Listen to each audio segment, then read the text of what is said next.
Thank you so much for tuning in to the Ella Johnson Show. Tonight's broadcast is dedicated to the domestic violence community. Domestic violence goes unchecked way too often. Some of your closest friends and family members are suffering right now in silence. It doesn't have to be this way.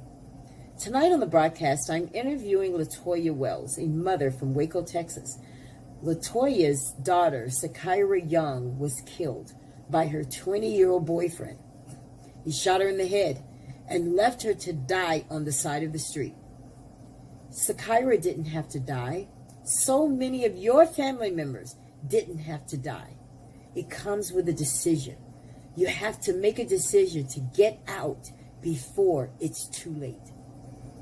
If you are watching this broadcast and you know that you need to make a decision to get out, please be encouraged to do so. But I want you to also call the domestic violence hotline to get some help. The number is 1-800-799-SAFE. That's 1-800-799-SAFE. Stay tuned for Latoya's story.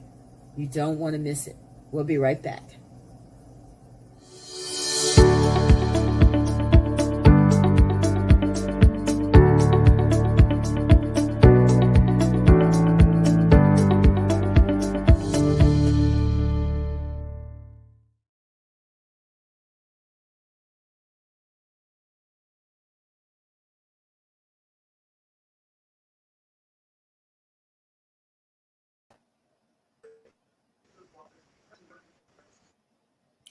Hello, everyone out there. Thank you guys so much for tuning in to the Ella Johnson Show. I know that some of you have tuned in from YouTube, some of you have tuned in from Facebook. Whatever the case may be, I want to thank you all, those of you that are already sharing the broadcast. But I want everybody that's watching to share the broadcast tonight. Because if you are a victim of domestic violence, you either know someone or you've lost someone to domestic violence. Well, we're going to make sure that we reach out to everybody that we need to tonight. Sitting next to me and joining me tonight is Latoya Wells. She is the mother of Sakyra. Sakyra is the young lady who was killed as a result of domestic violence. And we're going to hear Latoya's story tonight. She's a mom of 5 from Waco, Texas, and she's here to share with us. So we definitely want to welcome you to the Ella Johnson Show again. This is your second trip. Thank you. Yes, I'm so glad. It is. Yes. Well, I am very committed to the domestic violence community because it's something that we just can't talk about enough. Your story, and there's so many others that have suffered from it. So before we get started though, I want to talk to some people, everybody that's watching. I want to start out with some stats because it seems to be very alarming, Latoya, because I couldn't believe this, because just in Waco, Texas, according to the National Coalition of Domestic Violence, they say that you have 35% women. 35% of women in Texas will experience physical abuse from their partner. Now, this is what I thought was even more alarming. They said that 75% of 16 to 24-year-olds in Texas have either experienced it, some type of dating violence, or they know someone who has. I think that's alarming. That's pretty, 75%. So tonight we're going to talk about it. Even though you came on the show before and some people are familiar with your story, we do have some people that are joining that are not familiar with your story. And I just want you to give them a general overview because Sakyra was 21 years old when she was killed. And so just kind of give everybody a general overview of what happened to Sakyra. Okay. Can you hear me? Fine. Yes. Just thought I'd ask. You can hear me good? Yeah. Yes. Okay. Sakyra, she was your typical teenage girl, just like any other girl. A little bit more reserved. She's to herself a lot. She's to herself a lot. She gets that from me. I don't blame her for that. She's to herself a lot. So she didn't do a whole lot outside of school when she was in high school. A lot of things she did was most of the time with family. She had a few friends she did things with here and there. Um, but things were it was mostly work. She was just that's what she did most of the time. But outside of her cheerleading and doing things for school, she worked the majority of the time. All my daughters got a job when they were about like I have three girls when they were about 15. So did I. So they pretty much have worked. They've been busy, doing school. And then, typical teenage girl, they make time for that boyfriend. They make time for that boyfriend. So she started dating some young man. She was in the 12th when I believe he was in the 10th grade. So she was older than him. He was a disturbed young man at a very early age.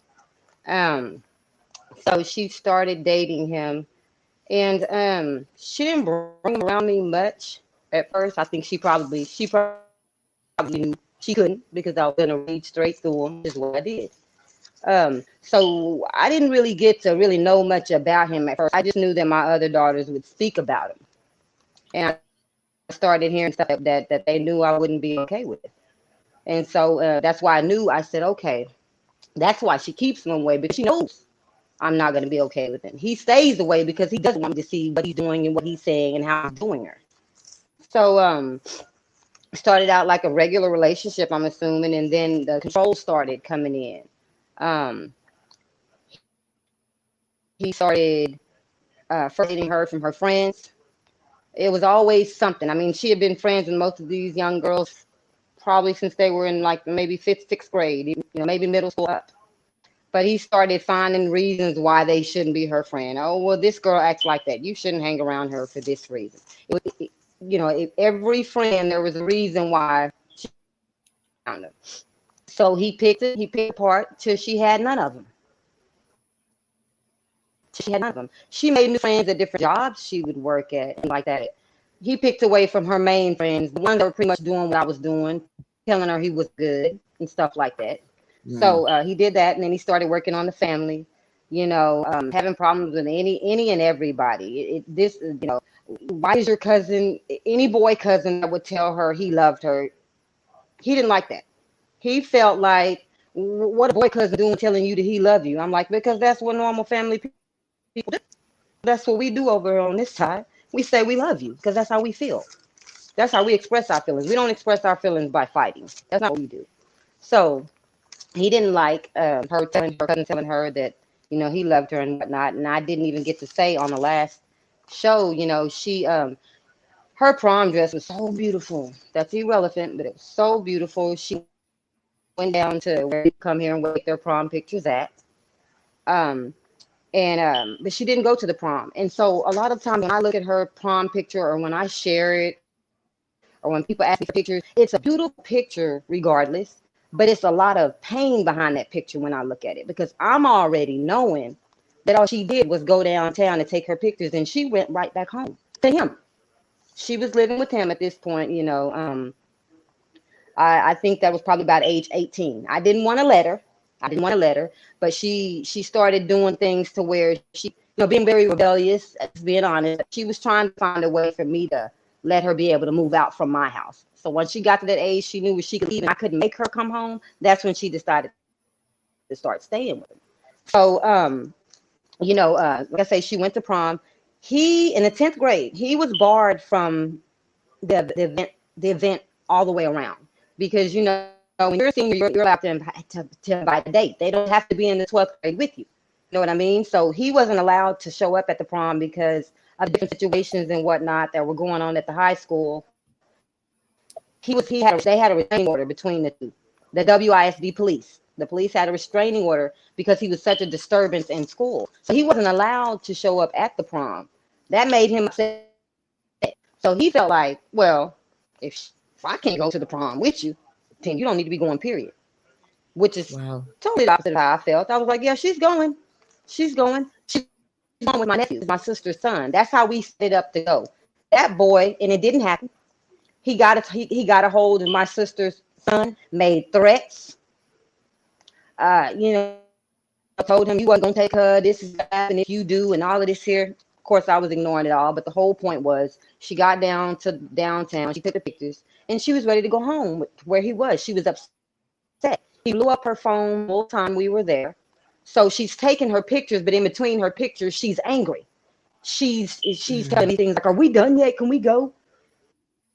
And of course, this is your prom. You need to be able to do this. She didn't go. She went right back to the house with him.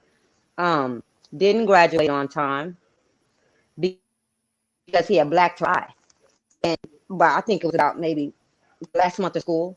Her absences started adding up. These were from being embarrassed to go back to school because she had a mark here, or maybe there was a bruise here, or just the mental mind frame of it all, trying to go to school, and when you're not feeling okay. So she didn't graduate on time either. So a lot of times when I see her graduation, she did finally graduate. I'll give it shit, but she didn't graduate on time. So when I look at her pictures, that picture hurts as well, because in that picture, her eye kind of bloodshot. It was still healing from when he punched her in the eye. So the prom pictures hurt. The graduation pictures hurt, because I know what happened when he took it. But she still did it. You know what I mean? I try to block that part out about what he did. I just know that she tried to go to the prom, but he ruined that for her. He made her feel I wasn't nothing. I guess he felt like the more that I guess he felt like for her, or the more he made it seem like it was just not something good, the more she kind of agreed with it. Well, yeah, he's right. I shouldn't be going if he's not going, which is totally not true. So I dealt with them doing her certain particular ways over to go by her house and have a normal daughter. Wasn't allowed. He didn't let me talk to her. I couldn't call. If I called, he answered. If I text her, he replied. He blocked me off her Facebook. He answered me if I tried to text her on Instagram. I mean, you name it, he did it. If I showed up at the house when I was knowing the different place they were staying in between, when I would find out and show up for whatever reason, he'd answer the door. There were very few times where she answered the door and she really come with me. There were very few times. It probably was something that he was going to benefit from, whether or not it was taking her to the grocery store or going to do something to eat, whatever it was. He knew he was going to get, he was going to feed off her, so do that every now and then. But it just got worse the years. There were so many calls to the police over a 3-year span. It's just ridiculous, and he was pregnant in 2018. She had her baby. She had her girl 5 days, and then she passed away. The doctor never really, well, he did tell, I wasn't in the room when the doctor spoke to her. So if he did give her an actual reason to cause death, all she ever told me was that, the baby wasn't fully developed enough. They kind of collapsed on her, and that's how she passed away. And that may be so, but I'm already knowing a whole lot of that abuse had a lot to contribute to that too as well, because she had a wreck just a few weeks before she even went in the hospital to do that. She was running from him 2 nights before she even went to the hospital for them to make her stay to even deliver. So all that, all that stuff, that's bad on your body. When you're pregnant and stuff like that, you're going through that. That's probably why you had to deliver. So let's bring everybody up to speed, because your phone, over time, like I said, it just got worse. Your phone is going in and out, so I want to bring everybody up to speed here. So if you're just tuning into the broadcast, I'm talking with Latoya. She is the mom of Sakyra, and basically, you didn't like him. You kind of felt it. Moms always do. You had this sixth sense that, something's not right about this boy. But you were not able to convince her that maybe this is not the right guy for you. So basically, from what I know of your story, she moved out and she moved in with him. And typical behavior of a an abuser, he pretty much kept her away from you guys. She wasn't living with you at this point, right?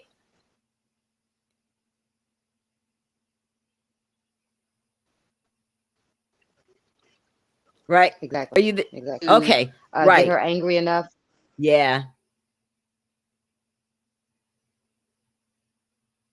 Our connection is really, really horrible tonight. Yeah, the connection is really, really horrible. So I am, I'm trying to see if you can hear me. yeah, Yeah. yeah. The connection is just in and out. So I want to make sure that It's really people bad. get your story because it's a story that definitely needs to Oh, be heard. It's just that the connection is not good on that end. But basically, he's keeping her from you. She's okay. I living can. with him. You're trying to tell her that something isn't right. You know that something's going on with your daughter. She's already lost her baby. 5 days after she delivered, the baby passed, but we're not really sure exactly why the baby passed. We just, there's stories that the baby wasn't developed. So I'm just going to kind of talk because you're frozen in the screen there.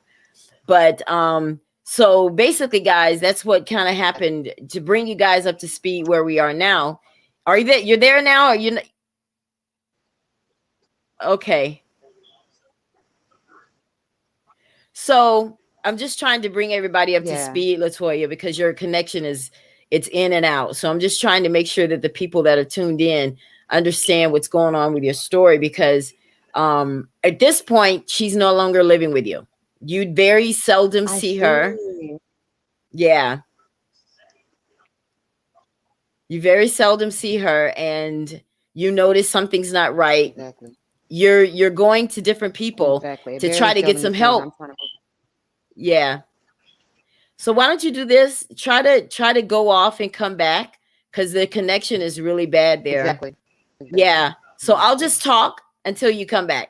I'm sure I can find some stuff to talk It about. is, and I don't know if it's the I weather. just want to make sure that people are yeah, the weather, it's just a really really bad connection. But Okay. Okay. Yeah. Very bad. It's very bad here. yeah. I'm so sorry, guys. Yeah. Those of you that have tuned in, I'm really sorry. It's just that the connection is not really good, but Very. I am very familiar with your story. And so basically, um, he is abusing her. She did not come out and just say to Latoya, "Mom, he's abusing me, he's hitting me," but she would call you sometimes and say, "Can you come over?" And then when you get there, he answers the door and shuts the door and just trying to keep you away from her. So I'm just kind of trying to bring everyone up to speed at this point because now you have lost complete control of Sakyra. Like he is in control. She's losing friends. You don't really know what's going on because, you're not seeing her. So the relationship with her siblings is not really strong because he is taking her away from everyone at this point, right? It's hard for me to tell when she's frozen and when she Yep. isn't. Yep. Yeah. Yep. So Yep. he's Exactly. And taking that's what he wanted to do. right. And that's very typical behavior of abusers is that they isolate you, they control you, and they make you feel guilty for something that you shouldn't feel guilty about. Like she should not have felt bad about wanting to go to her prom, but he's telling her, "Well, I can't go." I mean, that's your problem. You can't go, that's on you. And your daughter, she's very smart. Her grades are impeccable. Eh, Hmm. Yeah, and it was unfortunate that she didn't graduate on time because at this point, you've pretty much you're trying to get help. Now, guys, those of you that are watching the broadcast, I want you to know and just give you some little information about what um Latoya did do Trying to get better in the connection. middle of all of this. She was talking to counselors. She was talking to police. She's going to family. Are you there now? You're good? And Yeah, I'm she's here. I'm okay. here. I have no Okay. idea what's the matter with this connection. I know. I know. We could do it again another It's night. not It's no gonna big hurt. deal. Yeah. Yeah, But but I everything know is this. everything is every everything is correct. Right. So at some Still with you. point, Mm-mm. he he's very jealous, and that's very common for abusers. They're jealous, and she is only 21 years old. Okay, she's Mm-hmm. very young, and he's Uh, younger than her, and he's controlling that's her what. this way. Yep. Now, did Very, she very. He were had at there least any exactly, exactly. were there any male figures other than dad that Sakyra could have gone to? Because maybe a man that would have scared the living daylights out of this guy. Like, I mean, towards the very end, my stepfather, I was, I separated from my mom. I'm not on a whole lot, but towards the end, he started being around. He did actually approach Michael one time about something that he had done to Sarah. He did. Well, Michael didn't know he was finna approach him. He didn't know that. He came over to a house that we were at, because Sakyra came to talk to me. He didn't know father was in there. So Sakyra gets out the car. Clearly, they were already arguing about something even that day, because she got out the car real fast and she was, whatever it was, she was ranting about it. She was coming up driveway, and I could tell she was upset. So she come into the house and she started saying something, and she was crying at the same time. I'm trying to take in things that she's saying, and that's when my stepfather came from around the corner, and he was like, "What's the problem?" And that's when he saw Michael coming up the driveway as if he was fixing to come through the door. He wasn't gonna do that. He wasn't gonna do that. Not at this house. He had control, and I went over to where they was at, but he wasn't finna come up. He wasn't finna come through that door where I true, was. And right, so right, when he seen when he saw my stepdaughter, I mean my stepfather, Lord forgive me, but I mean, that's not somebody that you want to approach. You know what I mean? Yeah. I mean, as soon as Michael saw him coming around the corner, he asked him. He was like, "Is there a problem?" Michael kind of changed his demeanor, of because that was the course, first time ever that there was a person. Because I mean, and I'm not trying to be funny, but Michael didn't fear her father at all. He just didn't. He just didn't. It didn't matter what he said. Didn't matter what he did. He wasn't worried about him for whatever reason. He just was not. I don't know if, and I don't know if it's my stepfather's stature, or what it is, and the way that he talks. He comes across he has one of the faces, the old people that don't play. One of them right, faces, you know what right, I mean? And when he speaks, you yeah, can tell that he's for real about what he's saying. right, He's old school. He's old school. He told him, you have to, I'm hearing about what my stepmother telling me you doing to her, you doing to her daughter. And it ain't gonna be no problems over here next time I find out. Next time I find out, I'm gonna do whatever to you that she's telling me been done to her. That's the way he talks. So, Michael changed his demeanor or whatever when he saw Billy, that's his name, my stepfather coming out the door or whatever, and he was asking him what the deal was, and Sakyra was crying. She was telling him. And he kind of went over and let him know, you give her car keys. That's her car. If she wants to keep her car keys, you give them to her.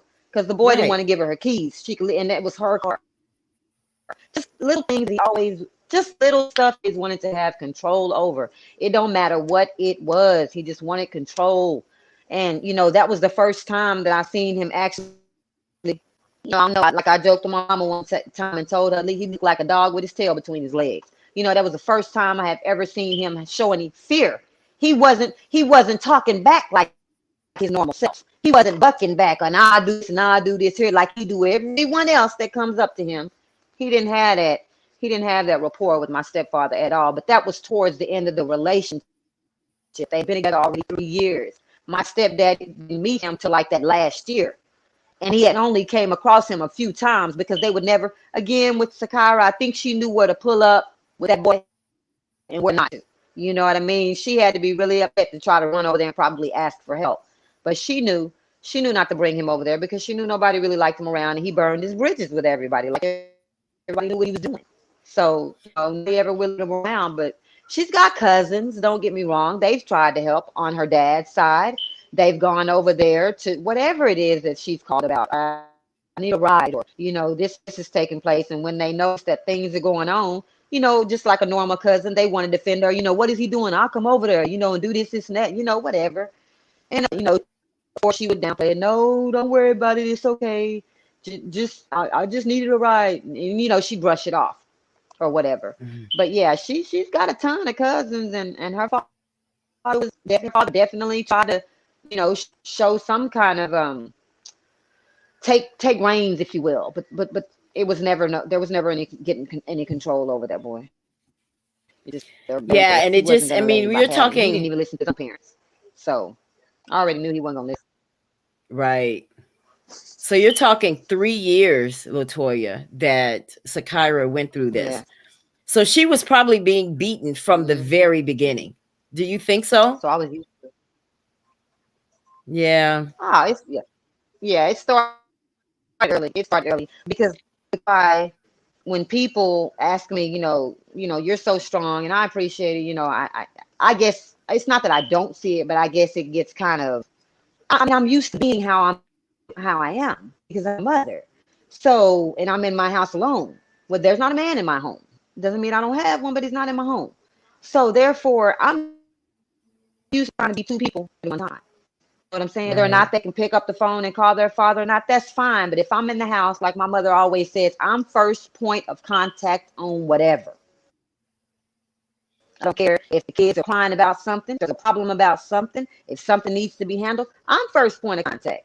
That's just the way that it is. So I'm used to always handling things. If I feel like I need help, then I call her dad or I talk to him about whatever the problem is that's going on. But I'm so used to already just doing it because I've never really tried to wait for help.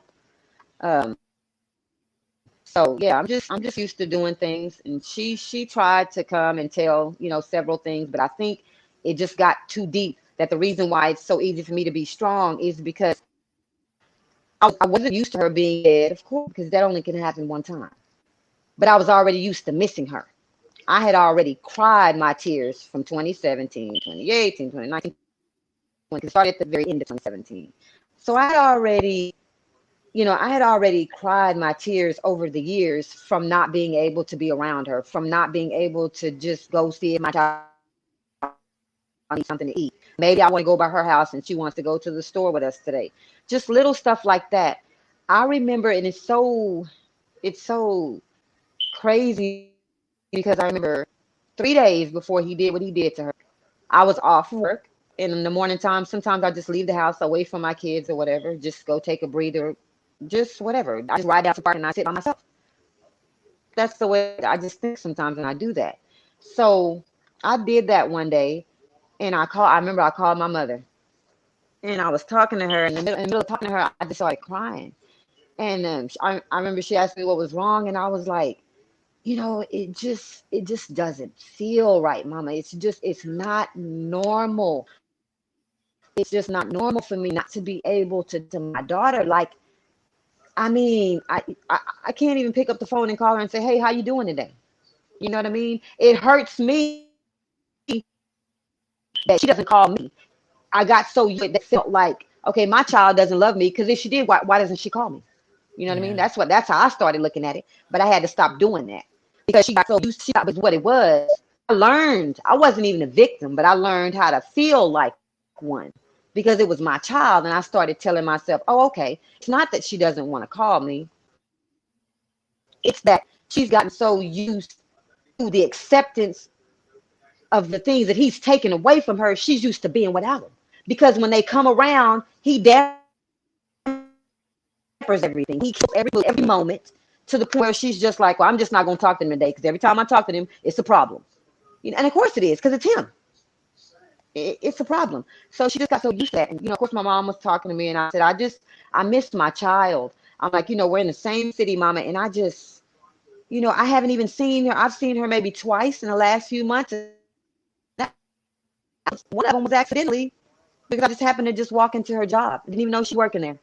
Didn't even know she was working there.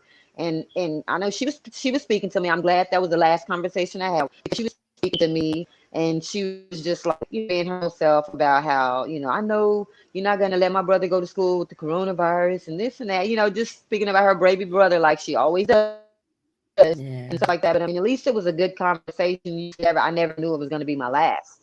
I didn't know it was going to be my last, not at all.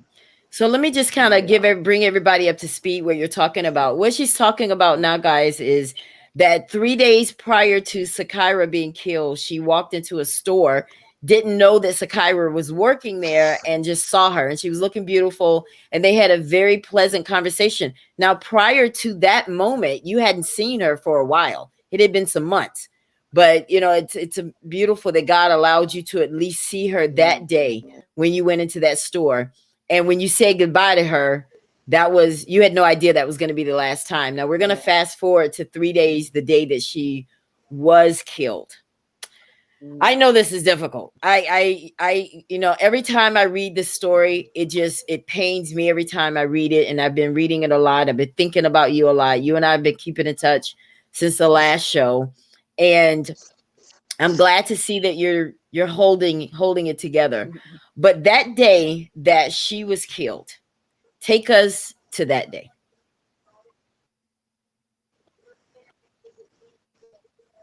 Um, I was all my kids and we had went to the store. We were picking up some things for their aunt. Just we do little random stuff like that for her because she had a stroke a little while back, and she's just not. She can still do a lot of things, but just not. Mm-hmm.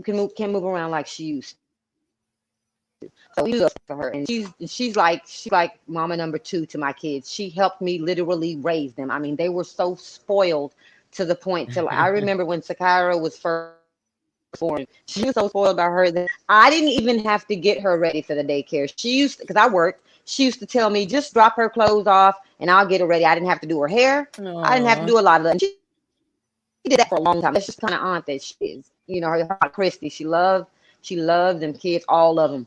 And I remember joking one time, telling myself, "Okay, I'm gonna have, I done had two. And after the third one, she's gonna be like, no, hold up." But she never did. She never did. She kept, watching all of it, and I appreciate her for that. But we were at the store getting her some things, and I had just come to the house to do something. And I remember Sakyra's dad called me hollering. He said Michael shot Sakyra. And I heard him, but it's like one of the things where you're like, I couldn't have heard what he just said. And then he said it Right. again, and then it went just that fast. My mind switched over to just as far as fast as I didn't believe it. My mind switched over to I knew it. I Yeah, knew it. you had said that. I knew it Yeah. that quick because I remember when just that quick because I remember when she told me he bought the gun, and I had been worried for months when she first told me he bought. No, he didn't buy it. Excuse me. It wasn't. He wanted it. He had it. She bought it because he wasn't even enough. She bought it, and I remember her telling me that they had it, and I was thinking, oh Lord, it's just something more to worry about Something because in your gut just said I'm this is already not good. telling her, he's already reckless with his hand. How reckless is his hand, Sakyra? Just because he's always snapping at the drop of a dime. I mean, Wow. and now you're giving him something to use against you, to use against you. So, whatever it was that they were doing that day, like I said, I don't even as angry as I am. I don't like to go on hearsay. When I talked to you before, we talked about it. If I had heard any updates on things, or if I know, I don't believe in hearing. You know what I mean? Because people will say whatever, especially his Right. side. Some people may be telling the truth, but I can't believe everything that I hear. And just like the day that the situation happened on, I might have been on there saying a few things here and there just so my family could know a few things as far as read messages, what was being said, and stories that were being told. I didn't pay attention to them. Even some of my family members were texting me, "Oh, did you see what such and such said this? Yeah, they over here saying that." I wasn't even worried. That was where my strength came in at. I blocked it all out like it wasn't even being said because I expected them people to do that and act like that. But they must have been arguing in the car. They had to be because they stopped at a friend's house who was also a witness to this whole thing taking place. Um, and Michael got out the car. I can't tell you right now if he was driving or he was. I just know he got out the car. If she wasn't driving, she, as soon as he got out the car, she jumped into the driver's seat, or she already been driving. I'm just specifically saying I don't know the actual part. I know when he got out the car, she took off. I do know that. She threw the car in reverse, and as soon as he knocked on the person's door and heard her throw the car in reverse, that ain't him. Oh, I can just, ooh, because I've had so many encounters with him, I can just see his face like, oh, so you just gonna leave me like that? Oh, really? Oh, okay. That's the way that I'm gonna show you. That's the way that his attitude is. So when he saw that she was trying to take off, the guy that saw the whole thing happen was like, he was like, he kind of like, kind of made a hollering sound, and he just started running after the car. So as she was driving, he started shooting just in broad daylight, not giving a care who may be outside playing. Don't know if innocent bystanders are around. Don't even really care. He's just shooting. This is why I say he's a menace to society. He didn't care about anything that was going on. The process, what he was trying to do, because he was never worried about what everybody. He was worried about Michael. That's all he ever cared about. He wasn't worried about what was in the process. He was going to get to Sakyra. That was his thing. At some point, he shot so many times that it made her car jump a curb, and she ran into somebody's fence. Mhm. I mean, it had kind of a big backyard. She ran through someone's fence, and it went, and her car came to a rest at the back of their fence by like a garage or whatever. And I remember the man of the house, when I went back a few days later, he told me that, he heard some shots, and he looked, and he looked out the side of his kitchen window, and he saw his back, someone had crashed through his fence, and he heard some wheels and tires spinning. He didn't know at that time who had did what. He just knew that he heard shots, and he saw her tires spinning. So by the time he come outside, all he saw was the boy picking her up out of her car. He's thinking like I'm thinking, because I wasn't on the scene when he told me this. I'm thinking, oh, okay. Even though he's such an idiot, you know, doesn't care for human life of his own. Okay, maybe something snapped in his head, and he was like, "Man, look what I did! I gotta help her. I shouldn't have did that. Man, dang, let me help her." Because I was thinking maybe that's why he got her out the car. So he gets her out the car. He carries her out the man's backyard, comes around the fence, comes outside to the street, walks all the way up from the side of the man's house with her in his arms. You know, Yeah. she's at this time, she's holding her neck, and she's like, "Oh, neck hurts, neck hurts." I don't know if the bullet grazed her. I'm thinking a bullet grazed her neck. People have tried to tell me that she was shot in her neck, but that is not what the doctors told me. So again, this is why I ask doctors myself. I don't like to Right. hear what someone says. I want to know what happened to my child. You're not going to make me think where she was shot at. I need to know. So he brings her around from the side of the house. He's carrying her, and she's talking, and he's like, "Help, help." And so at this point, the man of the house is thinking, I'm thinking that someone else did it, because he's carrying her and he's saying help. And he lays her down on the side of she was kind of sitting. I said lay, but let me just say she was kind of sitting. He kind of slumped her down, kind of put her down on the curb or whatever. And that's whenever this is, I ran up, or trying to, get her to be calm, whatever they were doing, get a blanket over and stuff like that to be calm. And she kind of was just sitting there, they said she was saying something like, okay, okay, okay. I won't. Oh my goodness, I can't even remember the exact words. I think they were saying, she was saying, "Okay, I'm sorry." That's what it was. "Okay, okay, okay. I'm sorry. I'm sorry." And Michael, they said at this point he was just kind of like pacing, like, "Nah, man, I don't trust you. I don't trust you." And I'm sitting here thinking, so my daughter was basically pleading for her life. Whatever, to me, that's pleading. You've already Right. shot her. You shot her. Okay, here she is still being able to talk, saying, I'm sorry, and not even then, in that cold-blooded mind of yours, did it register, I shouldn't do this to somebody who's done everything for me in the last 3 years of my life, when my family didn't even want to deal with me. She done cut off so many different people for me. None of that registered in his mind. He was just mad, and he wanted to handle. He wanted to handle. My child pleading for her life, and you sit here and now, I don't trust you. I don't trust her. And then he shot her in her head while she was looking down. My child had a total of 6 bullet wounds, and only one was to the head. Okay. So I was told there was one in the ankle, One, excuse me, one in both ankles, one in the head, one in the arm, one in the shoulder. There is no reason to have to kill her like that. Now he only shot her once out when he had her outside of the car. So all them other bullet wounds had to have come when he was shaking the car. Mm-hmm. I don't even know if she felt it. Nobody might not think like that, but I do. I do. As her mother, and I'm sitting there and I'm just thinking, I'm wondering, all kinds of stuff, like I tried to, not that I wanted to be right just one time in life, because of course, I stay on to my girls. I always tell them, I told you this and I told you that, and see, I see this and that. But that right there, I didn't want to be right about that. I know. I I can didn't want to be right imagine. about that. She Yeah. got up times and told me, let me live my life, mama. Let me make my own mistakes. Let me make my own mistakes. But like I cried to my mama when I told her that, mama, that's not no mistake. That's not it. She didn't want that. She want that, and I don't think she expected it. I don't think she expected it. But I had to bury my child. I had to buy a wig for my child because they said the bullet made the back of her skull cave in. So they had to shave her hair and reconstruct her head. It's just 21 years old. It's just sad. It just wasn't even necessary, and it hurts. I'm okay right now, but oh yeah, oh I most definitely have my days. I have my days. I'm so sure. I do. I just be Well, down because I Latoya, have to. Sometimes I just go in my room and I pray for him. yeah.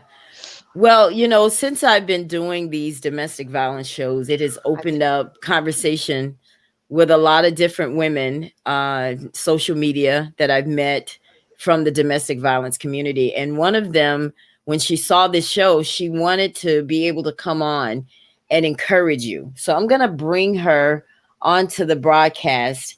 And it's Tina. Tina is also familiar with domestic violence, and she wanted to come on the broadcast tonight just to encourage you. Hi, Miss Latoya. How are you? Okay. Thank She's frozen. you. Yeah. Yeah. Well, first, I Hi, I'm just good. want How to are you? say, can you hear me? Uh-huh. Well, first, I just want to say I'm truly sorry for the Uh-huh. loss of your beautiful daughter, I hear you. Sakyra.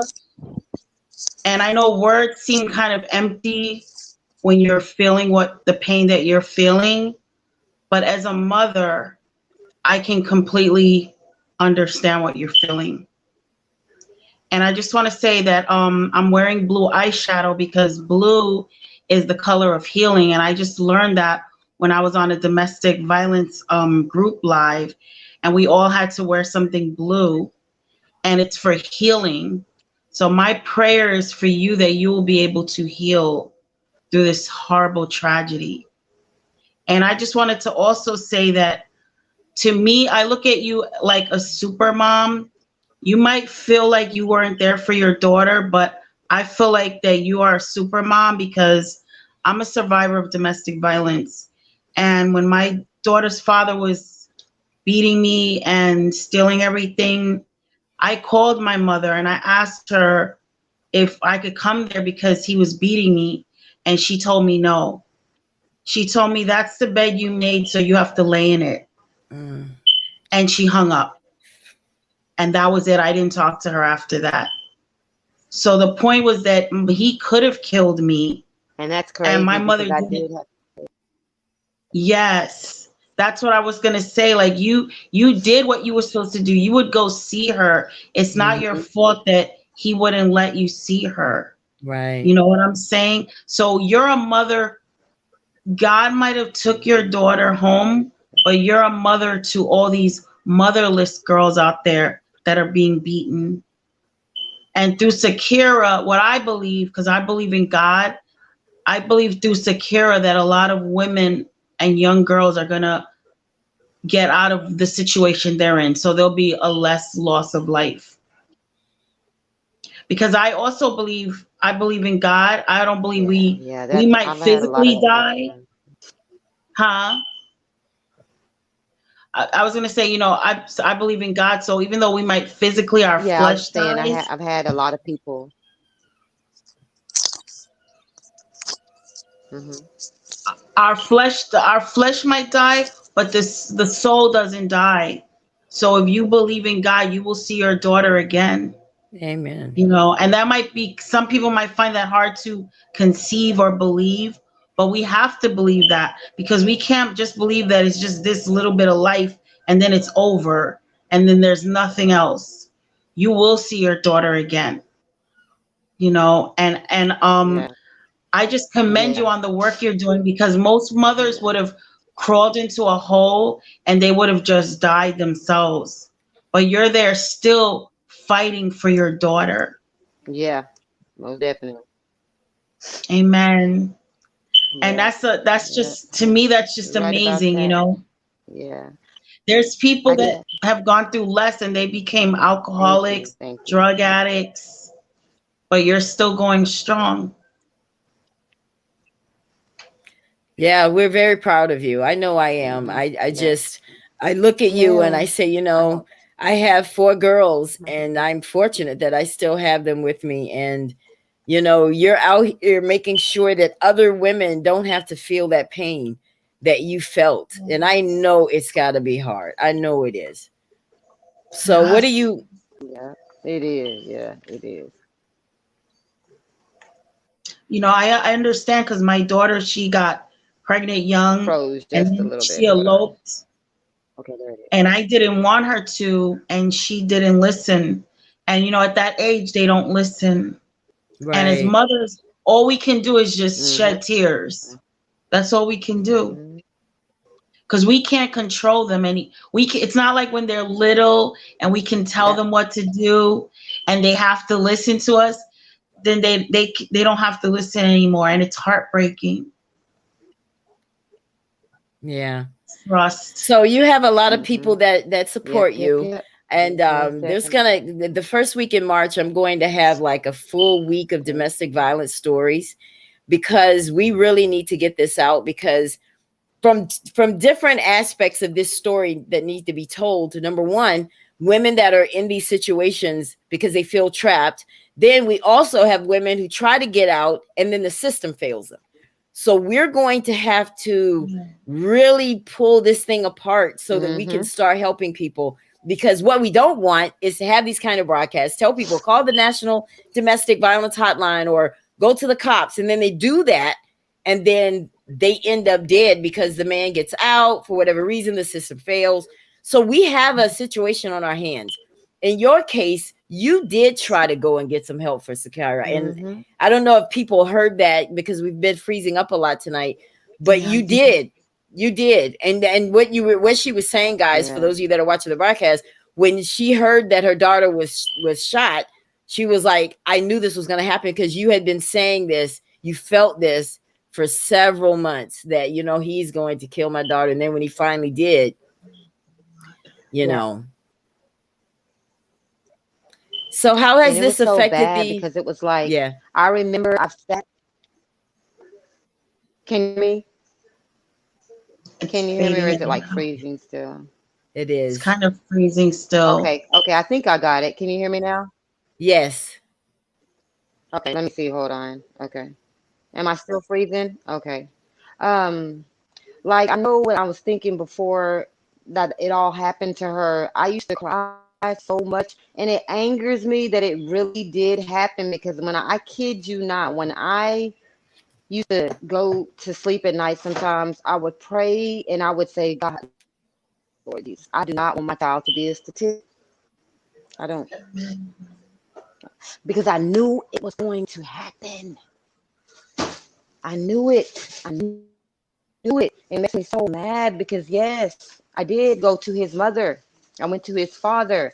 I went to his grandfather. I went to his uncles. His cousin acts like he do. They don't care. They're on his side all the time. Matter of fact, they helped him bully her sometimes. It's Ugh. disgusting. The whole cycle. She was bullied on Facebook when she lost her child. When she lost her child, they went and made fun post about her. That's where your baby died. You don't eat somebody like that. You don't. That is ridiculous. To eat somebody up, from the inside out like that. They didn't even really let her mourn.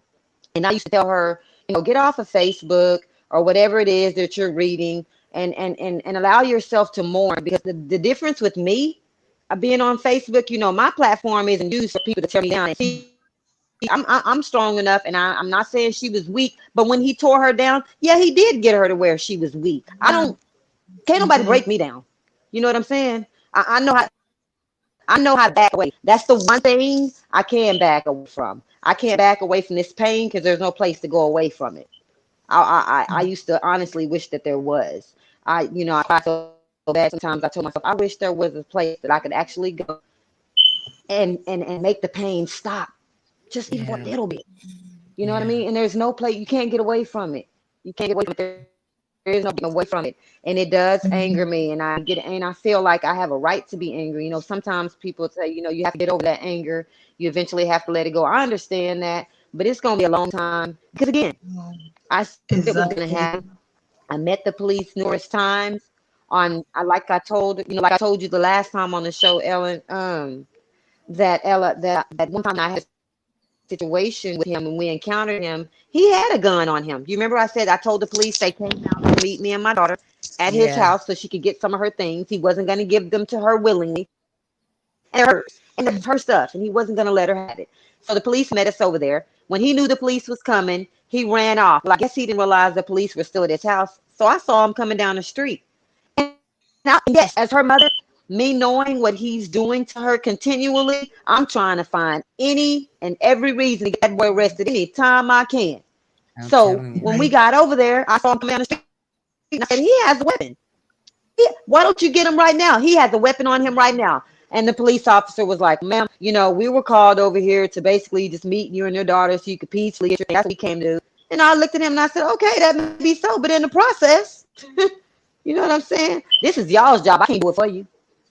I can't do it for you. Right. It just makes sense to me. I'm not no police officer, but it makes sense to me. He's a felon. He's in possession of a weapon. Arrest him now, today. Yeah. Right. And if you would have did it then, he wouldn't even have the weapon. The boy can't even rub two pennies together. There's no way he would have had any money to go buy another one. My daughter bought the first one. My daughter bought that weapon and he killed her with it. Oh my God. My daughter bought that weapon and he killed her with it. And that's why when this happened, it, like I said, when I got the phone call of her dying, I was angry and I was in denial. But that denial literally switched matter of like switching a light switch from off to on. I went from denial to I told you so within a matter of seconds. There was no denial. Denial for what? How am I denying something I've been telling you people for over 3 years? Right. It was bound to happen. He's kicked her. He strangled her. He's punched her. He's blacked her eye. He showed her job. He shared nude explicit pictures to people. What else do y'all need for him to do before he kills my child? Because that's what he did.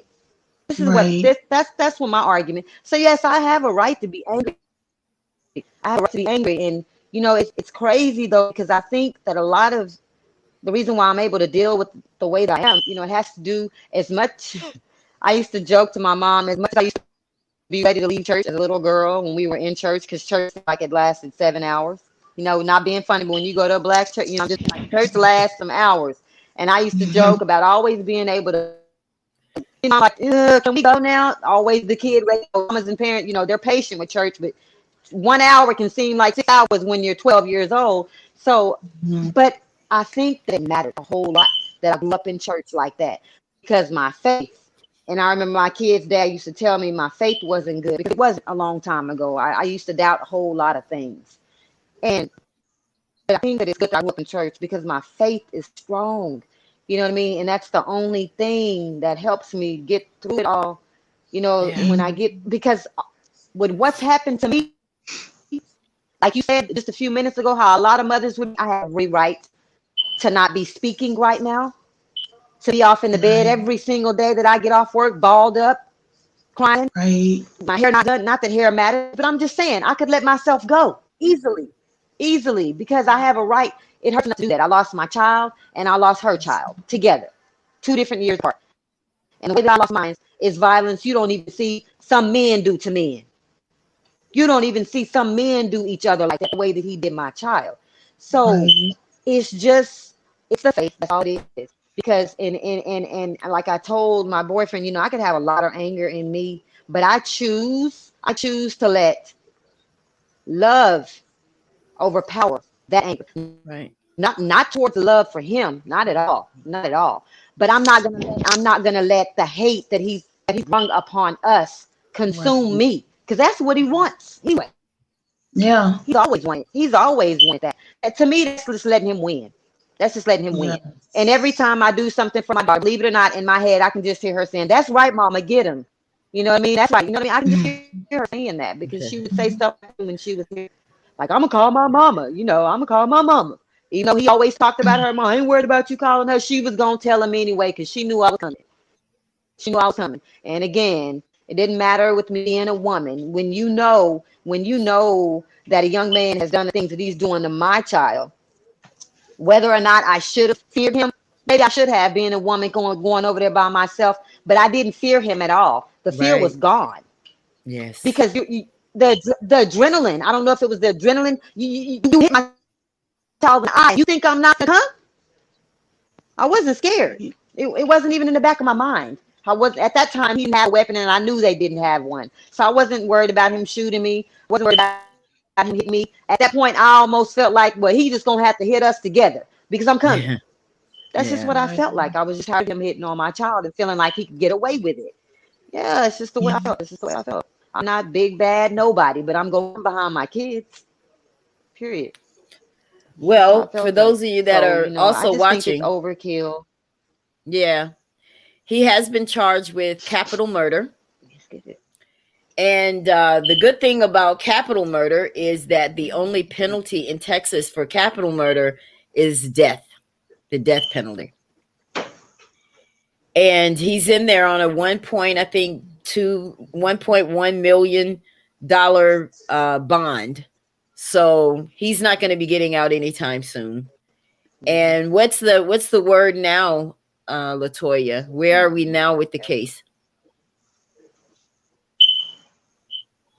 With coronavirus and everything, nothing's moving right now. Nothing's moving, and which I didn't expect for it to be. There's no change in anything.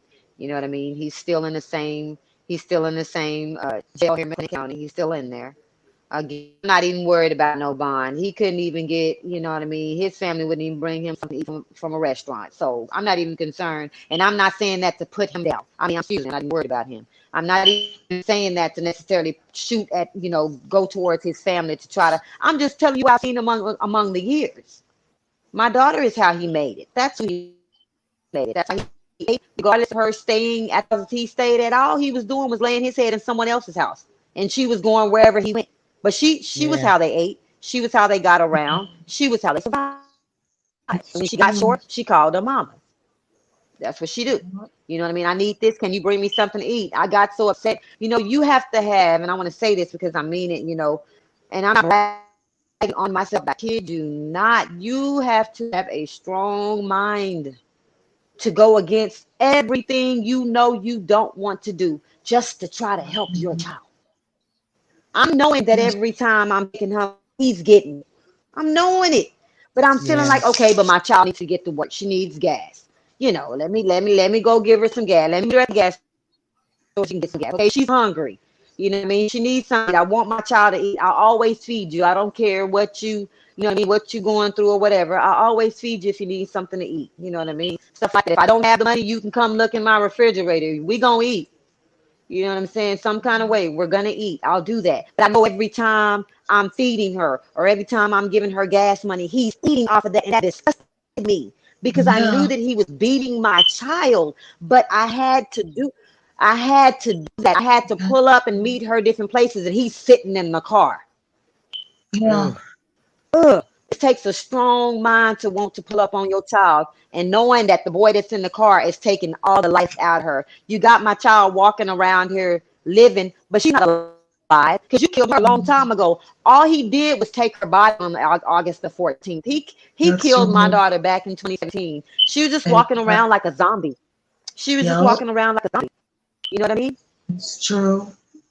That's it. That's it. The life out of her was gone. She didn't want to do her hair anymore. She didn't want to do her makeup. It was very seldom that she wanted to do those things. And don't get me wrong. If you got some natural people, my 20-year-old daughter is natural. She don't care for makeup. So I'm not going to sit here and say makeup and everything is everything, but I know my kids. And with Right. her, that's her thing. That's her Right. thing. Yeah, but she didn't want that anymore. Because when you're abused, you stop feeling pretty. You stop feeling pretty. You know, it takes you a Right. lot to want to put yourself together because you feel ugly. You just don't feel pretty anymore. You know what I mean? And I knew it. I knew it. Yeah, Well, how has this I knew it. affected the And I didn't even the have to other? be a victim. I said it's amazing how much Yeah. I had to learn. How has it affected the The other siblings, her kids, sisters? Yeah. it's harder. I mean, with my boys only being 13 and, well, excuse me, he corrected me. My son just had a birthday. He's That's 14. right. Excuse me. With my boys being 14 and just 6, yeah.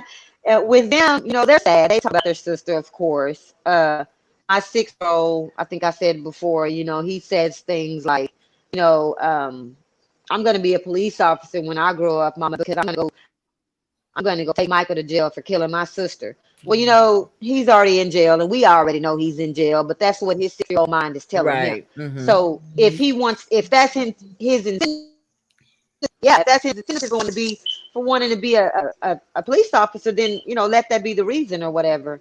My Right. 14-year-old, he talks about her, of course, like he'll do things like he plays basketball, he'll make a shot. He's like, this is for my sister, because he was waiting to he just got to the 7th grade. And we were all, this is her, that's her oldest brother. So Sakyra was talking about, I can't wait to start school and play his first basketball game. And she didn't get to see that. You know what I mean? And she won't get to see a whole lot of things. And that's another hurtful thing too. But for my girls, they were so close in age. Sakyra was 29. Then I have a 20-year-old, and then I have an 18. You talking about, it was right after. You know what I mean? They were really close. That's 3 girls. And so it affects my 20-year-old the most. I don't know why she does. She just, I guess maybe it's because it was them two for a minute, just them two. They're right behind each other, right behind Right. each other. It was just them two for a while. So they just keep themselves busy with college. They both go to college and they both work. And I mean, literally, when I say busy, my 20-year-old, she has to do virtual with COVID right now. She's online going to school from literally like 8 to like 3:15, and she's at work from 4 to 11 at night. This is Monday through Friday. So I know she be tired, but she's doing it, and she's almost done. She's almost done. Bless her heart. It's hard. She really could have gave up in the middle of all of this. She could have. She Yes. could have. When all this happened, my girls were determined. They were determined. They were determined. And I know we took a break from Waco about like a week after Sakyra's funeral. We went out of town. And my girls had their laptops in the car with them. Baby, they was in the motel room doing their homework from up there. So you know what I'm saying? They keep themselves busy. So I think they do that on purpose, but it does bother them, and it's gonna always hurt because it's their sister. And we know what kind of boy he was. So it just hurts even more. We can't block out what he did. That's the sad part. We cannot block out what he did. That's just it. Well, we want you to But we definitely keep all we us. all try to hang in there together. Yeah. Try to keep us strong. Well, we definitely want to stay in touch. And I don't think we'll have a problem doing that. You and I will stay in touch because I want to make sure, that, he's in jail. So we're glad of that. But with this broadcast, the purpose of this tonight is to make sure that other people are able to see what kind of signs, if you're a parent and you have a daughter who's maybe in a relationship with someone that you may or may not like, there's certain signs to look for. Is she pulling away from things that she used to do? Just like Sakyra, is she, staying away? Every time you turn around, she's with this boy. There's Real signs quiet. that, yeah, that we should look out for, guys, because, I know I have the number for the domestic violence hotline scrolling. That's a good way too. But everybody that's out there, you have family that you have not heard from in a while, check on your family. Check on them because you never know. There are people right now that are watching this broadcast. You're one of the people I'm Yeah. talking about. You need to do something about it. I know we may not have all the facts about what we need to do, right, ladies? There, it's still kind of up in there. Okay, but we do need you to get out of the situation. Even if you have to walk out with nothing but the shirt on your back, we have to do that. Reach out to somebody, talk to somebody, talk to me. I don't care if I know you or not. You know, this is my first time seeing Miss Tina. I mean, like this was tonight, but this situation has brought us together. You know, we are family. And I tell you, the domestic violence was supposed to be just like one show that I did. But right after I did that show, my cousin was killed as a result of domestic violence. I saw her for Thanksgiving. We were together. She was trying to get me to drink Tennessee whiskey. I don't drink whiskey. I can't handle it. I'm a lightweight, you know, and she was trying to get me to do that. You know how it is in the holidays. Everybody's just feeling it. But I'm still not going to do it because I know my limitations. I'm just wine. That's it.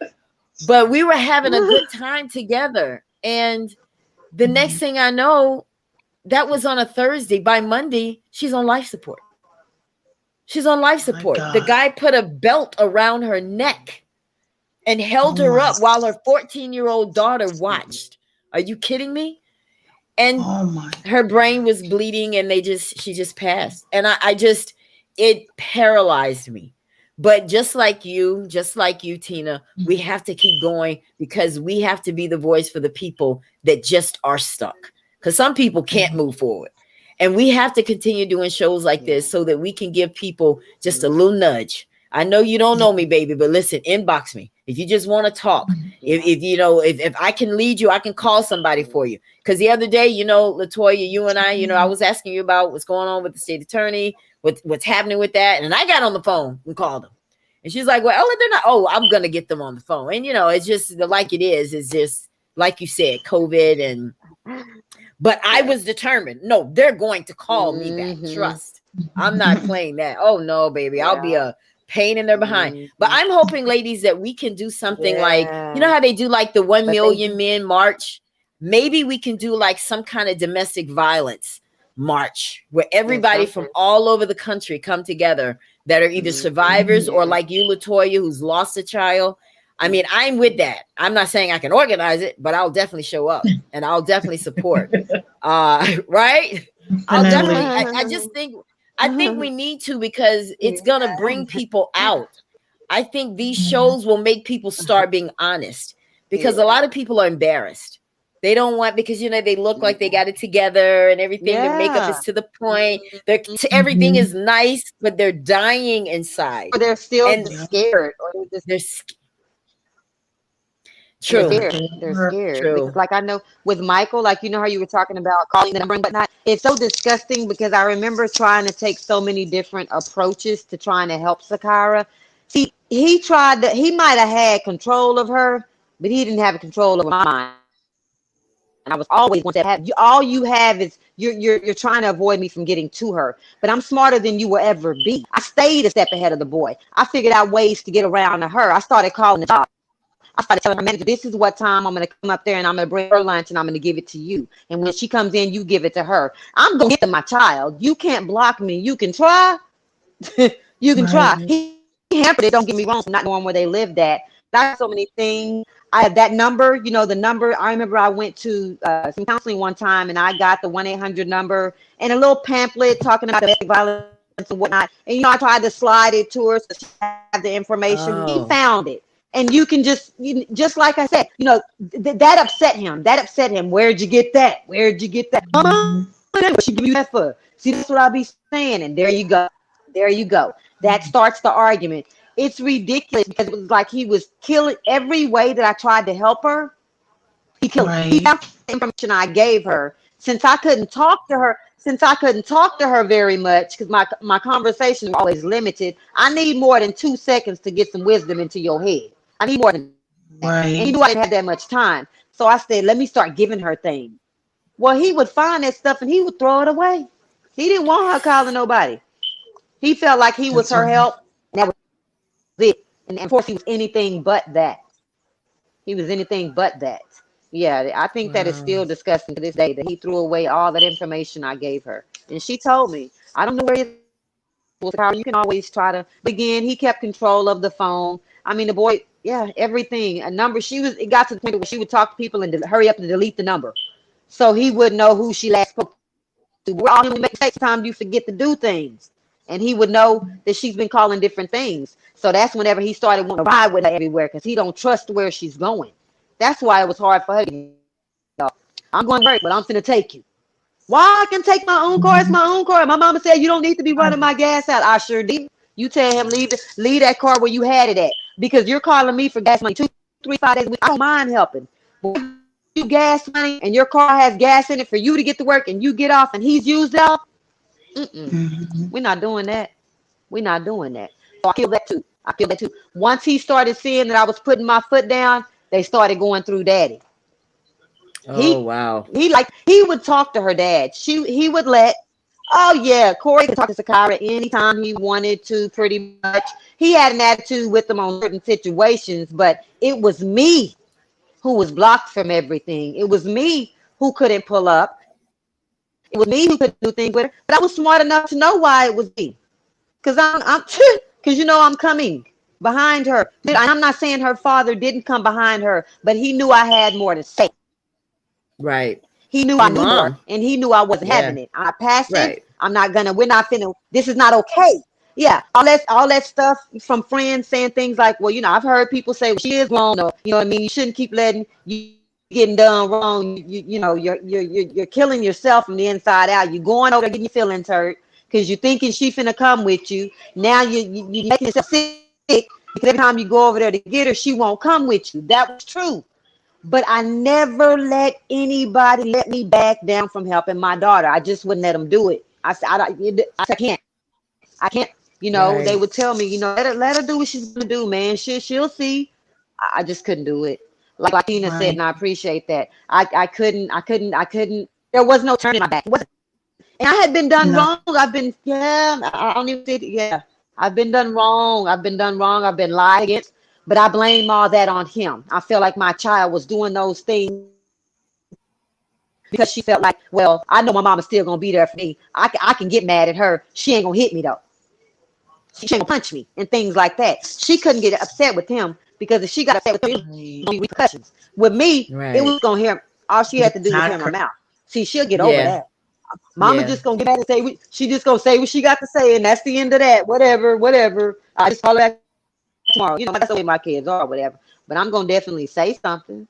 And he knew that. And her father said stuff, but again, he just wasn't ever, I guess because it hurt me more being a woman and being a little more sentimental about it. Right. My emotions are different because female. Right. So I just knowing the things that he was doing, regardless of what age she was, I understand that she's grown. Like her father would say, well, she's grown, she got to leave out of it on her own. We can't make her. I understand all of that.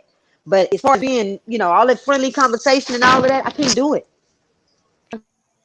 Yeah. I can't do it. It's hard for me to do that with this young man. I know he's putting his hands on my daughter every other day. So that's why he didn't like me, because I was like a pit bull to him. That's probably how he. Of course. Yeah, it don't matter. I knew what he was doing. That's why. So Latoya, what would you say to the moms that are watching this? There wasn't anything to be nice.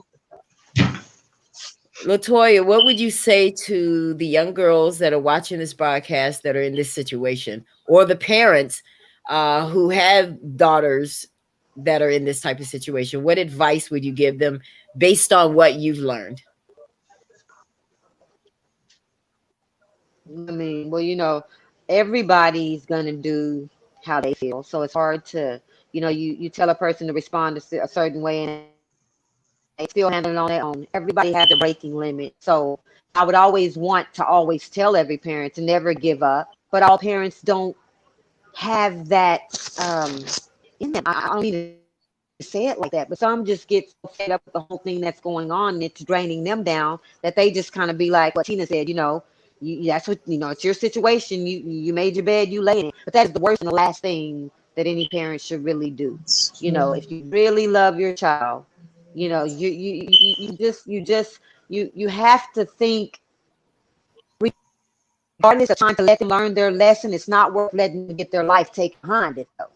You can learn your lesson without getting your life taken. It's just not I would hope that every parent would, just be there for your child. You can't always make them talk to you. sometimes you have to be quiet, and eventually they're gonna start talking to you instead of you trying to talk to them or you trying to fuss about it. The more you fuss Right. about it, the more they're gonna push back. That's just what. Mm. So you sometimes have to sit back and just listen. Try to listen and try to just be there. Just try to be there. And that was just hard. That was hard for me to do. I'm not even gonna lie. That was hard for me. I'm used to being the one to talk, and you supposed to just listen. Not with everybody, but with my kids. Yeah, that's the way it go. I talk, you listen, and I'm not gonna tell you nothing wrong. I'm not gonna tell you anything wrong. So I would hope every parent would not give up on their child. If you see that they're in a situation like that, to please try to stay paying attention to it. It doesn't always have to be a young man. Some ladies date ladies. Some men date men. Whatever. Abusers come in all shape, form, and fashion. You never know. Mhm. You never Right. know. So I would just hope they would not give It's up on their child true. and just stick there with them, because sometimes they're not gonna get right out of it like we want them to. Because I went through my angry stages too. I was angry with her. I was fussing at her at first. You are gonna. I don't care what you say. You gonna leave him? I don't care. Yes, you are too. You watch. That didn't work. Then I tried the nice approach. Well, Sakyra, he's gonna kill you. I mean, he's done this, he's done that. That didn't work. And this is why I say just be there, because I know for a fact, my therapist told me, it takes a victim the average of like 6 to 7 times before they actually get out, if they're not killed first. So it's not going to happen the first time. A lot of times it may not happen the second, the third, the fourth. It takes several times before an actual victim can actually get out. The majority of the time, it doesn't always happen on the first time. So instead of being angry because you feel like they're not listening, they won't leave. That's not always it. They're probably like my child, scared to death. Yeah. Scared to death to leave. Scared to death to leave. And then when she did leave, that's what he did. So it's just a matter of just being there and listening to him and let him talk to you. And just making sure you check on your kids.